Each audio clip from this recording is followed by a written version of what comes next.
안녕하세요. 여유주입니다. 만법전 대명하강에 보면 흔히 말하는 개벽의 때와 그 개벽을 이끌고 갈 사람들에 대한 말씀이 있습니다. 그 때는 이민, 계묘, 갑진을사, 얼씨구 왔구나, 얼씨구 왔구나, 원신발언 갑진을사, 얼씨구나, 이 몸이 왔네, 이 몸이 왔네. 그 어떤 무엇이 왔길래 그다지 깜짝 놀래고 그다지 깜짝 호통을 치고 그다지 손목을 들고 쉬고 다리를 들먹이고 그다지 고개를 두르고 그다지 벼락치듯 장담이 나오는가. 없다 이 사람들아 왔단 말이지 왔어 라고 하였고 그 개벽을 이끌고 갈 사람들의 자격은 지성이면 감천이요 일심이면 만복이라. 봉지봉 조화선의 혈식천추 도덕군자 일심 의통 가진 자라야 이배를 탄다고 하셨습니다. 상계님께서 말씀하신 혈식천추 도덕군자와 일심 의통을 가진 자라야 이배를 탄다는 말씀은 무슨 의미일까요? 1908년 12월의 어느 날 상제님께서는 백지 한 장에 자, 개, 추, 간, 인 등의 24방이 글자를 둥글게 돌려 쓰신 후 그 한가운데 혈식천추 도덕군자라 쓰시고는 천지가 간방으로부터 시작되었다고 하나 24방위에서 한꺼번에 이루어졌느니라고 알려주셨습니다.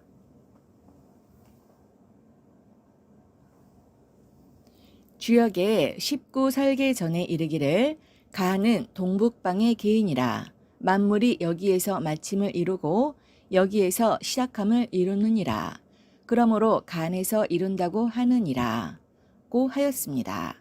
이는 동북방인 간에서 만물이 시작하고 마친다는 뜻입니다. 대체로 이런 인식은 다음 그림과 같이 주역 8개를 방위와 계절 개념으로 나타내는 것과 관련이 있습니다. 이 그림에서 알 수 있듯 동북방에 위치한 개인 간은 만물이 소생하는 첫 봄의 전령사 이미지를 가집니다. 그 이미지는 간이 24방위 가운데 하나의 원소로 등용되었을 때에도 그대로 유지되었습니다. 그 결과 자연스럽게 24방위 가운데 간방에서 천지가 시작되었다는 인식이 생겨났습니다. 하지만 이런 세간의 상식과는 다르게 상계님께서는 천지가 간방에서 시작된 것이 아니라 24방위에서 한꺼번에 이루어졌다고 일러주셨습니다. 상계님의 말씀은 동양의 전통 우주론을 살펴보면 이해가 될 수 있습니다. 주지하듯이 무국태극으로부터 양이가, 양이에서 사상이, 사상에서 팔캐가 나와서 만물이 형성되고 우주는 본 모습을 갖추게 되었습니다. 이 사상과 팔캐가 방위 개념으로 확장되면 8방위 더 나아가 24방위가 됩니다. 다시 말하자면 만물의 시작은 무국태극입니다. 무국태극이 자리하는 방위는 24방의 하나인 간방이 아닙니다.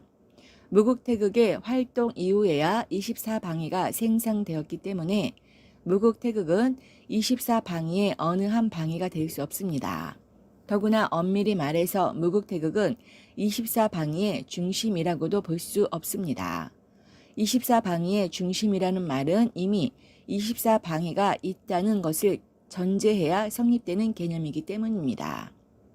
결국 우주의 탄생을 설명할 때는 24방위 개념으로 접근해서는 안 된다는 것입니다. 24방위의 이전, 우주 중심의 이전, 시간과 공간의 이전 상태가 우주의 본체인 무국태극입니다. 무국태극의 활동 이후에 우주가 탄생하고 우주의 중심이라는 개념이 생겼습니다. 이로써 시간과 공간이 나오고 사방팔방에서 만물이 동시다발적으로 형성되기 시작하였습니다. 따라서 우주는 24방위에서 한꺼번에 이루어진 것이지 특정한 하나의 방위인 간방에서 시작한 것이 아닙니다.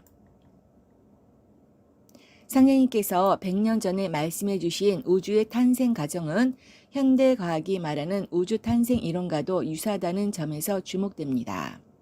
근대 과학이 태동한 이후 뉴턴과 아인슈타인은 우주가 가만히 고정되어 있을 것이라고 생각하였으나 실제 천문 관측 결과는 그들의 생각과는 달리 우주가 매우 빠른 속도로 팽창하고 있다는 것입니다. 이러한 사실을 과학적으로 체계화하여 이론을 정립한 사람이 조지 가모프입니다. 그에 따르면 우주는 크기가 0이고 밀도와 온도가 무한대인 하나의 특이점에서 대폭발, 즉 빅뱅으로 인해 생겨났다고 합니다. 그 폭발로 인해 특이점 안에 모여있던 것들이 급격하게 팽창하였습니다. 그 과정에서 일부 물질들이 모여 별들을 만들고 별들은 은하를 이루었는데 이것이 바로 유명한 빅뱅 이론입니다. 물론 빅뱅 이론이 아직 완성된 것은 아닙니다. 하지만 이 이론은 우주의 생성을 가장 잘 설명해주는 모형으로 인정받고 있으며 향후에도 부분적인 수정은 있을 수 있어도 전체적인 틀은 유지될 전망입니다. 이 빅뱅 이론에 의거해도 우주는 특이점에서 폭발을 일으켜 사방팔방으로 팽창해 나가기 때문에 우주는 24방위 가운데 어느 특정한 하나의 방위에서 생겨났다고 볼 수 없습니다.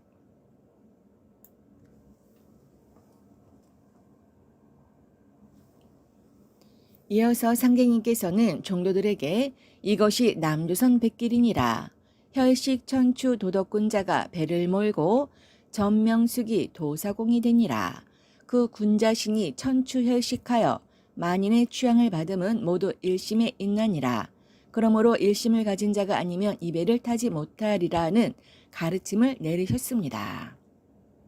혈식 천추 도적군자라는 말에서 혈식이란 원래 천지신명이나 종묘에 제사 지낼 때 최고의 정성으로서 올리는 익히지 않은 상태의 소, 양, 돼지 따위의 제물을 말하는 것인데 국가의 의식으로 제사를 지내는 것이라는 의미를 갖습니다. 혈식과 관련된 인격체로 혈식군자라는 게 있습니다. 혈식군자란 학문과 도덕이 높아 국가로부터 희생의 제사를 받는 성현을 일컫습니다. 또 천추는 오랜 세월을 뜻하니 혈식 천추란 제사가 오래도록 끊이지 않는다는 의미가 됩니다. 이렇게 놓고 보면 혈식 천추 도덕 군자란 도와 덕이 높아 많은 사람들로부터 추앙을 받으며 오랜 세월 동안 제사를 받는 군자라고 말할 수 있습니다. 이러한 혈식 천추 도덕 군자가 모는 배는 남조선으로 향하는 배입니다. 남조선은 곧 후천 청하세계를 말합니다. 후천에 가기 위해서는 무조건 그 배를 타야만 합니다. 그 배를 타기 위해서는 반드시 갖추어야만 하는 절대적 조건이 있으니 그것은 곧 일심입니다. 일심이란 둘이 아닌 오직 하나의 마음을 말합니다. 하나에서 그치는 것은 바른 것이니 일심이란 곧 정심입니다. 그것을 구체적으로 풀어서 말한다면 편벽됨이 없고 사사됨이 없이 진실하고 순결한 본연의 양심이며 상계님께서 감사하고 공경하는 정신을 굳게 다져 지극한 성경신으로 수행해 나가고자 하는 굳은 일념입니다. 이와 같이 일심은 사심을 버리고 공명정대하게 양심을 밝힘으로써 스스로를 속이지 않게 되는 무작위 그리고 상계님을 믿는 굳건한 신심 여기에 연원으로 전해진 도의 법방에 따라 닦아 나가고자 하는 도심까지 모두 아우르는 폭넓은 것입니다. 심신 합일의 경지에서 무작위와 신심 도심을 단전에 굳건히 새겨 흐트러짐 없이 고도의 집중 상태를 유지해 나갈 때에야 비로소 일심을 오롯이 지키고 있다고 말할 수 있을 것입니다. 이것이 바로 후천성경으로 향하는 배를 탈 수 있는 절대적인 조건입니다.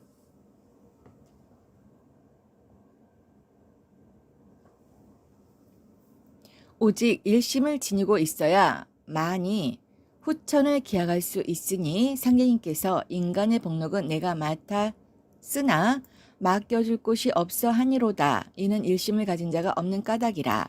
일심을 가진 자에게는 지체 없이 베풀어 주리라. 또 내가 비록 서촉에 있을지라도 일심을 가진 자에게는 빠짐없이 찾으리라. 일심을 가진 자는 한 손가락을 튕겨도 능히 만리 밖에 있는 군함을 물리치리라고 누누이 말씀해 주신 이유도 여기에 있습니다. 상제님께서 최익현이 순창에서 체포되었다는 소식을 접하고 가라사대 일심의 힘이 크니라. 같은 탄알 밑에서 정나거는 죽고 최면함은 살았느니라. 이것은 일심의 힘으로 인함이니라. 일심을 가진 자는 한 손가락을 튕겨도 능히 만리 밖에 있는 군함을 물리치리라 하셨습니다. 그리고 상제님께서 화천하시기 전에 섣달 어느 날 백지에 24방해를 돌려 쓰고 복판에 혈식 천추 도덕 군자를 쓰시고 천지가 간방으로부터 시작되었다고 하나 24방위에서 한꺼번에 이루어졌느니라고 하시고 이것이 남조선 백길이니라. 혈식 천추 도덕 군자가 배를 몰고 전명숙이 도사공이 되니라. 그 군자신이 천추 혈식하여 만인의 추앙을 받음은 모두 일심에 있나니라. 그러므로 일심을 가진 자가 아니면 이 배를 타지 못하리라고 이르셨습니다.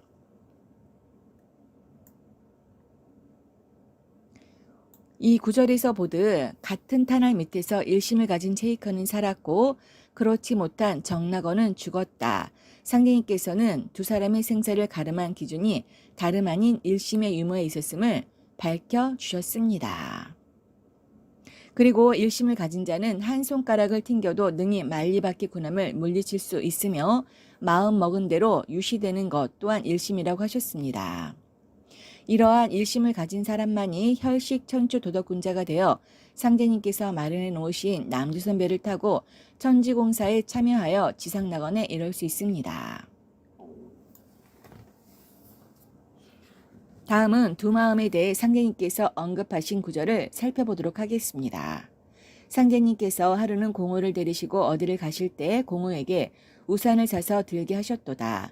공호는 상제께서는 원래 우산을 받는 일이 없었고 비록 비 오는 날 길을 가실지라도 비가 몸에 범하는 일이 없었던 일을 생각하여 이상히 여기더니 뜻밖의 비가 오는도다. 상제께서 공호에게 우산을 받으라 하시니 공호는 상제께 받으시길 청하여 서로 사양하다가 함께 비를 맞아 옷이 흠뻑 젖으니 상제께서 말씀하시기를 이뒤로는 우산을 들지 말라. 어르신과 두 마음을 품으면 신명의 의무를 받지 못하니라고 하셨습니다. 또 박근호가 한때 일진의 한 간부였으나 상제를 따른 후에 어느 날 가만히 일진의 사무소에 일을 보고 돌아왔는데 상제께서 문득 공호에게 이르기를 한 몸으로 두 마음을 품은 자는 그 몸이 찢어지리니 주의하라 하시기에 공호는 놀라며 일진의와의 관계를 아주 끊고 숨기는 일을 하지 않느니라 하셨습니다.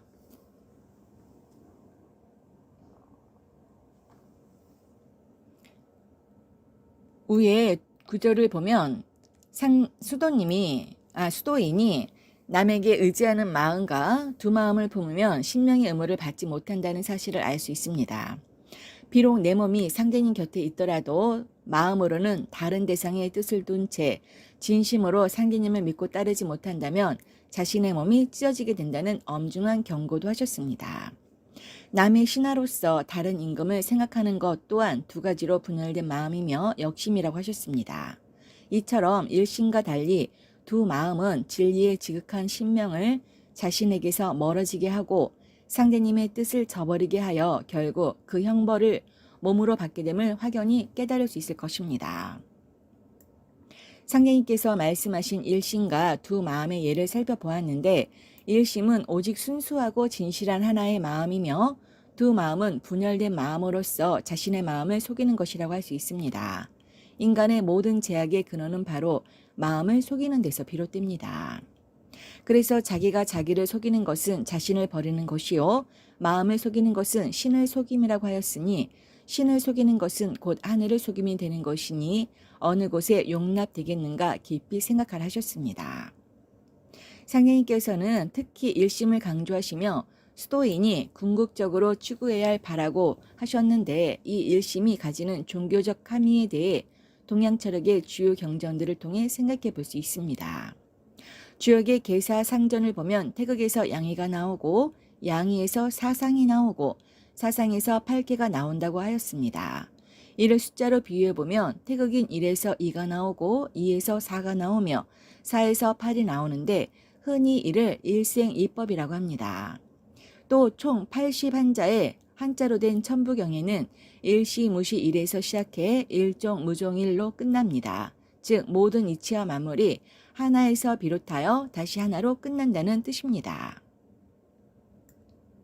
그리고 신라 하엄 중에 계주라 불리는 의상대사는 하엄 일승 법계도에서 하나 속에 일체가 있고 일체 속에 하나가 있으니 하나가 곧 일체여 일체가 곧 하나다라고 하였습니다. 비록 표현은 다르지만 여기에 담긴 의미는 다 태극이라 하겠습니다. 이를 콩에 비유해보면 봄에 한 알의 씨에서 싹이 나서 성장하여 분열했다가 가을에 열매를 맺고 겨울에 다시 씨앗으로 돌아가는 것에 비유할 수 있습니다. 이러한 이치에 비춰보면 인간의 마음도 같은 원리로 성장과 분열의 과정을 거쳐 다시 본래의 한 마음으로 돌아가는 것이 순리가 아닐까 생각해 봅니다. 상계님께서 남기신 현무경에는 다음과 같은 구절이 있습니다. 수천지지 허무 선지 포태, 수천지지 정멸 불지 양생, 수천지지 이조 유지 욕대, 관왕 도솔 허무 정멸 이조. 포태 양생 욕대 관왕이란 표현에서 우리는 선불유와 내경도의 관계를 명확히 알 수 있습니다. 이를 종교에 비유하면 선은 포태로 모체에서 자라는 데 필수적이며 불은 양생으로 모체에서 나와 자라는 데 필요하고 유는 육대로서 성장하여 만사를 분간할 때 필요하다 하겠습니다. 그리고 관왕이란 말에는 인간이 혼원택초에서 시작하여 성장해 오다가 이제 성인이 되어 비로소 완성을 이룬다는 뜻이 담겨 있습니다. 이제 선분류를 거쳐 인간 완성을 이루는 관왕의 시기를 맞이하여 무엇보다 중요한 것은 마음을 어떻게 닦느냐가 가장 중요합니다. 그래서 내경도 공부를 해야 한다는 것입니다. 상경님께서 나는 오직 마음을 볼 뿐이로다 라고 하셨고 자리를 정하고 주무실 때도 종도들의 방심을 꾸짖고 정심을 명하신 예도 있습니다. 상경님을 신봉하는 도문 소자들은 기고 동정에 있어서 멀고 가까움이 없이 늘 상경님께서 가까이 살펴보고 계심을 한순간도 잊어서는 아니 될 것입니다. 바야흐로 지금은 모사제천, 성사제인의 인존시대입니다. 예로부터 정신 일도 하사불성이라 하여 정신을 하나로 모으면 이루지 못할 일이 없다고 하였습니다. 서전서문에는 정일 집중이라 했습니다.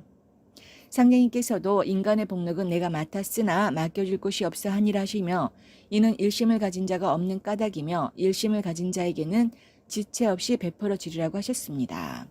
그리고 범사에 성공이 없는 것은 한마음을 가진 자가 없는 까닭이고 한마음을 가지면 안 되는 일이 없다고 하시며 안 되리라는 생각을 품지 말라고 하셨습니다.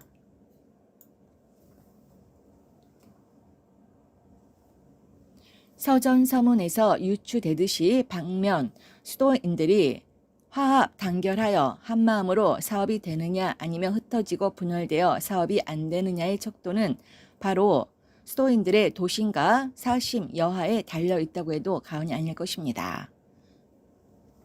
세상은 나날이 밝아져 가고 있습니다.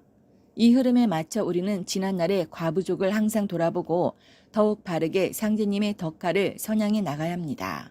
이를 위해서는 무작위를 바탕으로 도의 법방에 따라 바르게 수도해 나가고 두 마음이 아닌 일심이 그 첩경임을 모든 수도인은 잠시도 잊지 말아야 하겠습니다. 참고로 이민계묘 갑진을사 즉 개벽의 시간을 풀이한 내용은 제 유튜브에 있으니 이 영상 아래 댓글창에 링크 주소로 올려놓겠습니다. 꼭 한 번씩 들어보시고 참고하시면 좋겠습니다. 감사합니다.